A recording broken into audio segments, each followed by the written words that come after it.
To me, it seems kind of like a lateral move in a way because I get it. It's like you probably felt like Darius Garland and Donovan Mitchell probably couldn't quite coexist like they should have been backcourt. You got two ball dominant guards, but then you went out and got James Harden, who is much older, who is on an expiring contract, has a very high salary, and I just have a hard time seeing how he's going to fit in Kenny Atkins' system. Kenny Atkinson is a coach who, prioritizes offensive, very efficient offensive play, which, emphasizes a lot of ball movement and whatnot, and not a lot of isolation. And that's what James Harden is he's a player who thrives in isolation type of play. Not that Donovan Mitchell doesn't, but we've seen over the last couple of years Mitchell really start to thrive in Cleveland.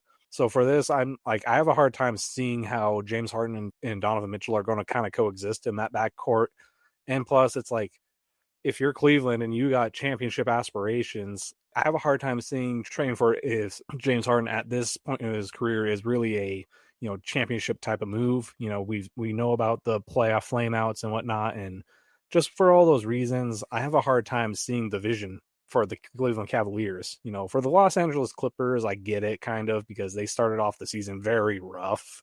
It's like it almost feels like this might be the beginning of them fully hitting the reset button on a full rebuild. I mean, and I could be wrong. Maybe the Cavaliers, they're thinking that, this could end up being like a very efficient kind of half year rental that does, kind of surprise some folks. But for me, the cons are kind of outweighing the pros of this move here. Noah, do you feel the same way about James Harden being a Cavalier? Do you think it's an odd fit, or do you see the other side of it? Yeah, I don't know about how their playoff aspirations going to look like. They're going to be better getting James Harden and trading away a young player in Darius Garland, who is more explosive. I feel like James Harden's way past his prime, obviously, and given his history, like Matt said, with lacking in playoffs, I feel like it's kind of interesting move in the Cavs sense. I'm kind of surprised that they were the team that kind of pulled the trigger on them out of all the others. I don't know if Donovan Mitchell and James Harden are gonna like necessarily be getting along a whole lot, so I'm not sure how that's gonna mesh.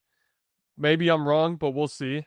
Even when he was on the Clippers, dude, like I don't know that there were some times where there weren't things going right, but Harden's one of those guys where it's kind of hard to work with, when it comes to times like these, and especially in the clubhouse. So it's going to be interesting how that chemistry is going to build up in that team. So that's how I see it. I definitely see more risk than reward here. And Noah, going on the other side of this with Darius Garland, how you feel about him being a Los Angeles Clipper? Now, Matt said that this could be a sign of a total reset or a rebuild for them. Do you see that the same way with Darius Garland, or do you see him as still being vital to their push for the playoffs? Because they've been playing very well for the last month and a half. hmm I think that could help him, honestly. I think he's a younger player who can deliver more firepower to the court. I feel like he's a bit more explosive, and I feel like his versatility is a good addition. I think what he was able to do with the Cavs was impressive on their runs as well. I mean, it remains to be seen what he can do to translate into playoffs with that team, especially with Kawhi and all the others. Yeah, I mean, I think this is a decent addition or change to the team. I can see this being somewhat more of a pro rather than con. For Darius Garland, I see this as a pro for him personally. Like I said, introducing the topic, it seemed like the Cavaliers wanted to move on from him, and now he's with the Clippers to where he can be more of that scoring guard that he couldn't necessarily flourish as with Donovan Mitchell on that team. Because Donovan Mitchell is the first option day in, day out, game in, game out. And that could help the Clippers actually, especially when it comes to three-point shooting. He's a great shooter.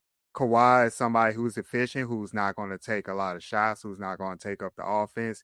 So I could see that working out for Darius Garland in that sense. And now for James Harden, I could see it working, fellas, if he really plays into that point guard role.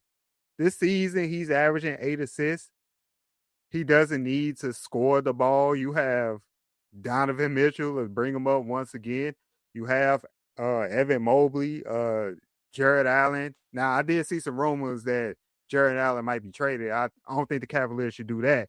But you got an opportunity for James Harden here to get in that double digits as far as assist average. So, like, I could see this working out in that sense. But as far as like a championship push, I don't know. For the Cavaliers, I don't know. Where did y'all have them at first? Matt, where you had them? Before this trade, I would say ceiling was probably a conference finals appearance. More realistically, though, probably a second round appearance. After this trade, I would say second round, maybe first round exit. Really? For their ceiling originally, I was seeing them as like a conference championship at least.